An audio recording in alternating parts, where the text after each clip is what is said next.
a very young age, had graduated from Mills College and gone directly to Japan to be a part of the writers of the Japanese Constitution after World War II, and who was the author of the section of that Constitution that guaranteed women equal rights in Japan.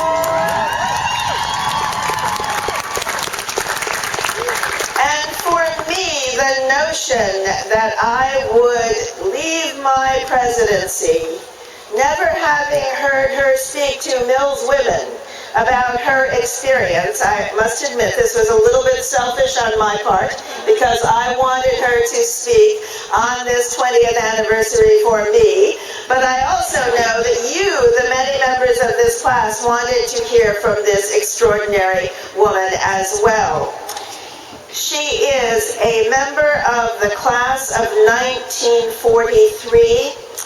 And at the age of 22, she was recruited by General Douglas MacArthur, you know MacArthur Boulevard, we're on MacArthur Boulevard, to create the Japanese Constitution. She worked in secret after the conclusion of the war, World War II, and she was there for 9 days, from February 4th to the 12th in 1946. As a young person, she grew up in Japan from the age of 5, the child of Jewish emigres from Russia. She was interested in Japanese culture, fluent in Japanese, and in 1939 she left Japan, left Tokyo, to come to Mills College at the age of 15. How frightening that must have been. I've heard so many stories today among so many of you about leaving home, but think about leaving home and wondering if you would ever go home again because your country was going to war. She did not speak about her contributions until she was asked by the Japanese government to discuss the amendment, both numbers 14 and Articles 24, that proclaimed the essential equality of the sexes.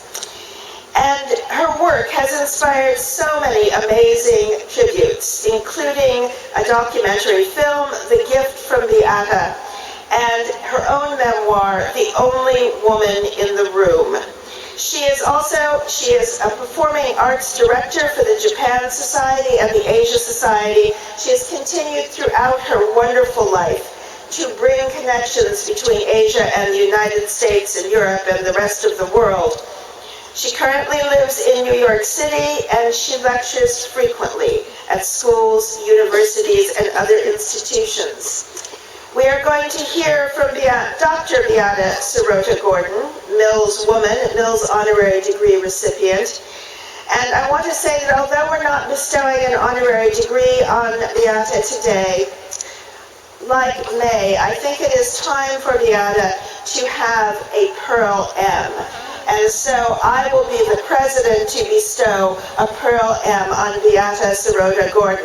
Beate, will you come forward and bring us your words of wisdom?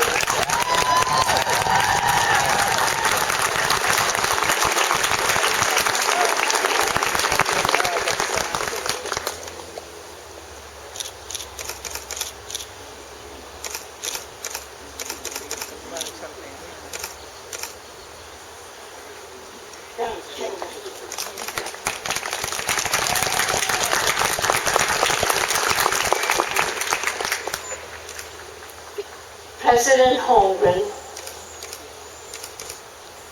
Board of Trustees, faculty, graduating students, and ladies and gentlemen. It is a really great honor to have been invited to give the last commencement speech under the eye of our highly respected and beloved President Janet Holmgren. I think, however, that the committee which selected me for this honor was influenced by a mistake the State Department made in 1945 when it issued me a passport so I could go to Japan and work at General MacArthur's headquarters.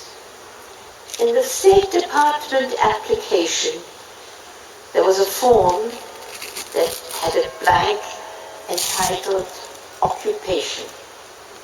I wrote down research expert. The State Department left out the word research.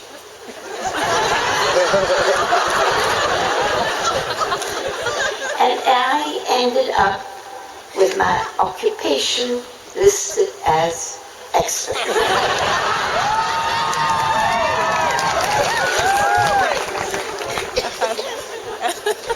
I do know Japan and the Japanese language, and I know research, but that was it.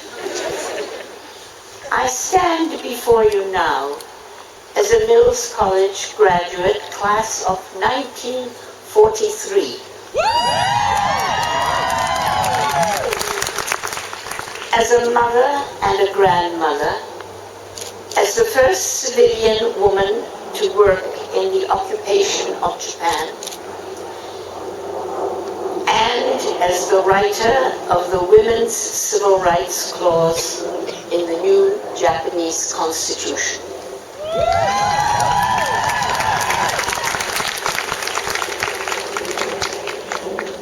Born in Vienna, I accompanied my father, the pianist Beate Sirota, and my mother, his assistant, to Japan for a concert tour when I was 5.5 years old.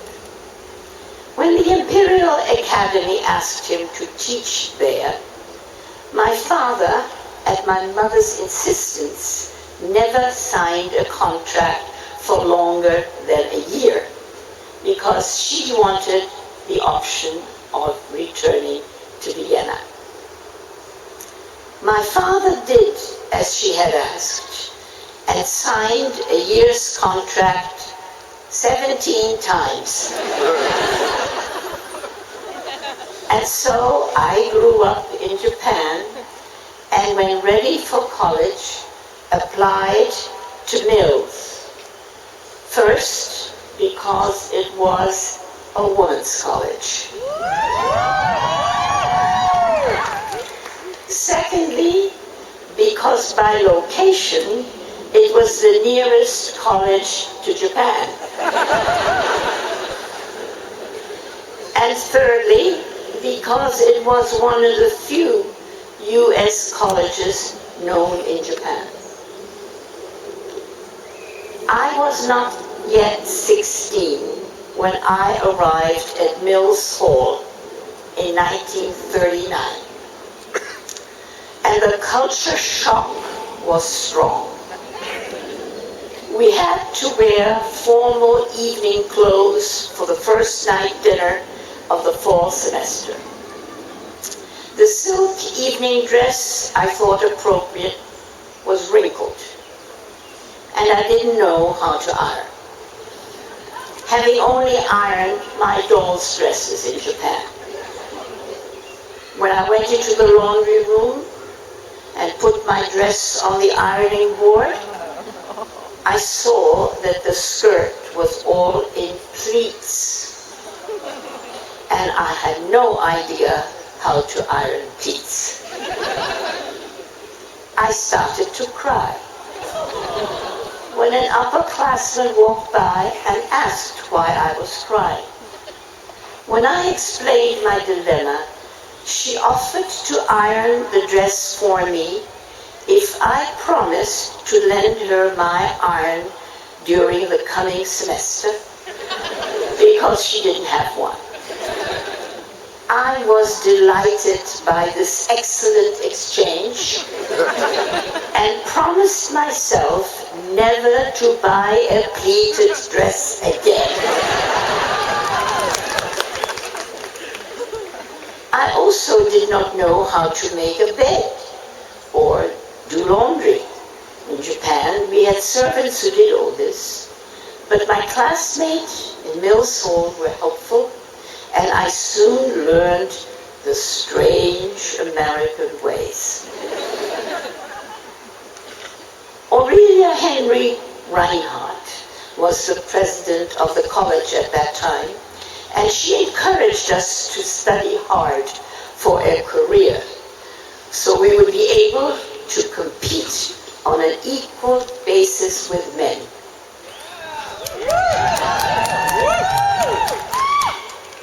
Women suffered from discrimination, particularly in the business world, and Mills was determined to prepare its students for the struggle ahead. I had seen discrimination against women in Japan. Women had no rights at all. The arranged marriages were often unhappy. The women sometimes did not even meet their future spouses till just before the wedding. Women were not trained for careers and thus could not obtain work that interested them. Women had no inheritance rights, no rights to choose their own domicile, etc. So obviously the education I received at Mills from my professors, the speeches I heard on campus about social and economic issues, the exposure I had to men and women dedicated to the advancement of women profoundly influenced my life's work. My field at Mills was languages and literature. I was lucky to have small classes. The biggest one was 14 students in my Spanish class. I was the only student in my Russian language and my Japanese history class. When the war began and recruiters from government agencies came to Mills to look for students who knew Japanese, I found myself much sought after because at the beginning of the war, there were only 65 Caucasians in the whole of the US who knew Japanese. I accepted the job offer from FCC's Foreign Broadcast Intelligence Service. I was to monitor broadcasts from Japan and translate them from 7 languages, 7 hours a day. After a year and a half, I switched to the Office of War Information, where I had my own propaganda show with music, Being to Japan, in which I urged the Japanese to stop the war.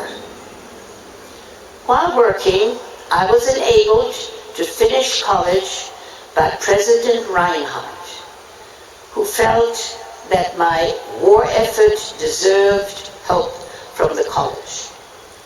She let me finish my senior courses with term papers and examinations without attending classes.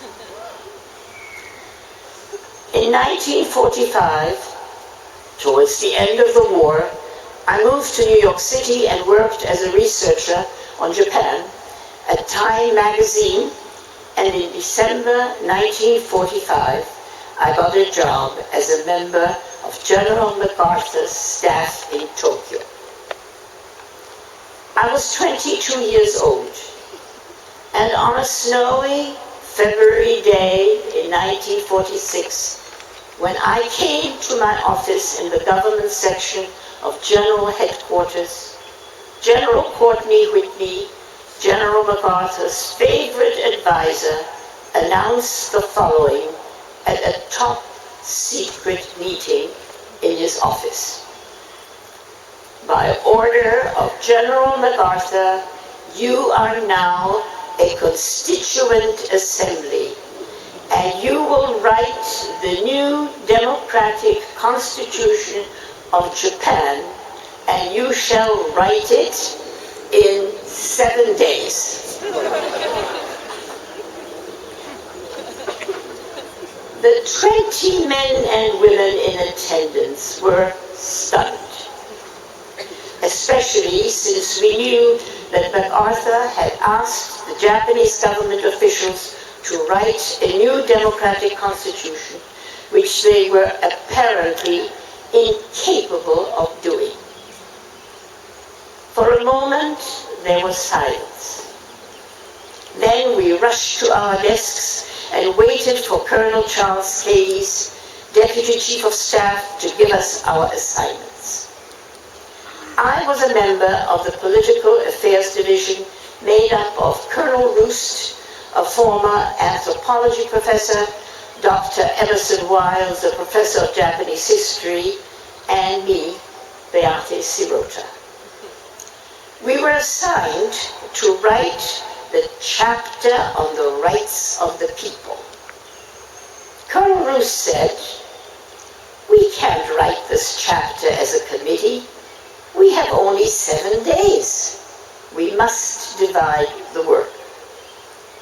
The two men looked at me, and Colonel Roos said, "You are a woman, so why don't you write the clause on women's rights?" I was thrilled.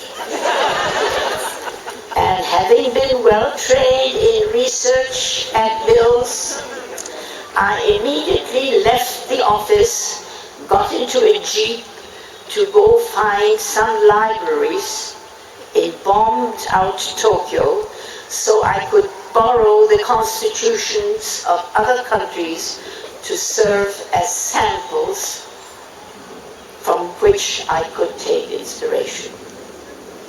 When I brought 10 constitutions back to the office, I became very popular. Everyone wanted to borrow them. After all, just like me, they had never written a constitution before. We worked day and night. We were euphoric to be involved in planting the seeds of democracy in Japan.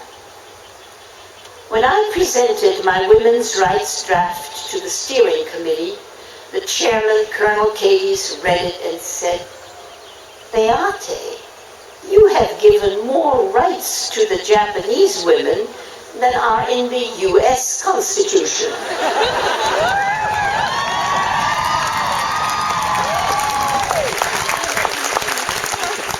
I stood up and said, "Colonel Cadies, that is not difficult to do."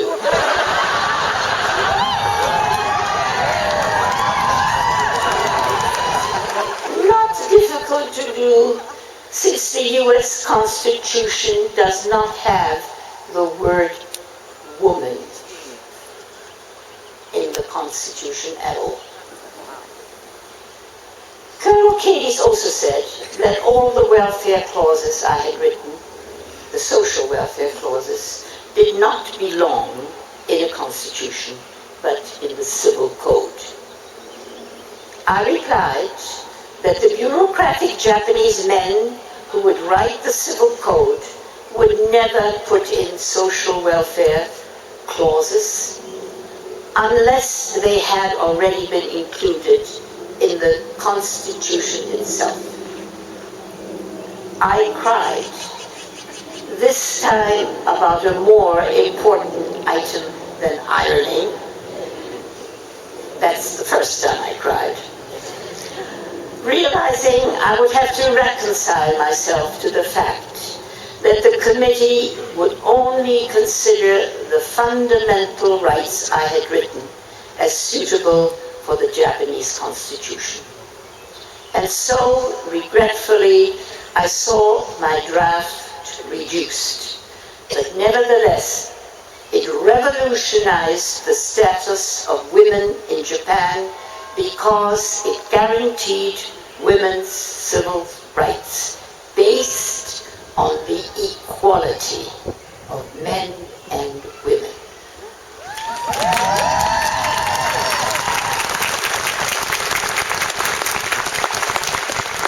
I thought my work was done. But 1 month later, Colonel Cadiz asked me to participate in a meeting concerning the Constitution with the Japanese government officials. This time, I was to act as interpreter-translator. We were going to check on how the Japanese had translated our draft and what changes they might have made. The long arguments about the emperor's powers, the correct words to be used, and many other matters we thought would constitute a meeting lasting a few hours became a 32-hour bout. When at 2 a.m. the Women's Rights Clause came up for discussion, the Japanese officials were particularly incensed, saying that the article should be completely changed, that it did not fit Japanese history, culture, and customs. Colonel Cadiz had noticed that the Japanese officials, not knowing that I had been the drafter of the article, were favorably inclined towards me because I was a quick interpreter and had helped their Japanese team. He took advantage of this situation and said some complimentary things about me, ending with, "Miss Sirota has her heart set on the women's rights, so why don't we just pass them?" I think it was such a shock that the Japanese said, all right, let's do it." So now you know how history is made. Sometimes. I told you at the beginning that I am not an expert, but I do know that we failed to leave you a peaceful world. Although at the end of World War II, we were convinced that there would never be a war again, the last 65 years proved us wrong. I hope that the class 2011, so well prepared by President Holmgren,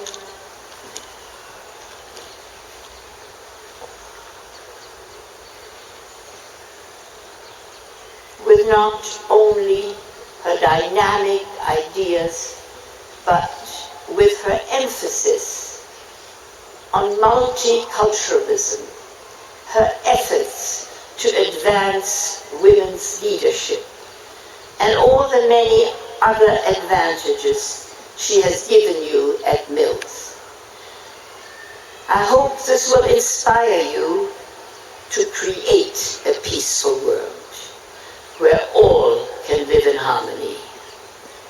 The Japanese Constitution's Peace Clause can guide you.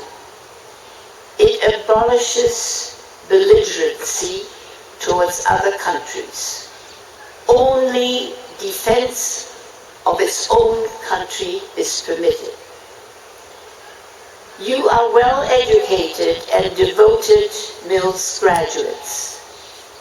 My hope is that you will heed what W.E.B. Du Bois said. To have satisfying work and work that the world needs is as near to heaven as one can get.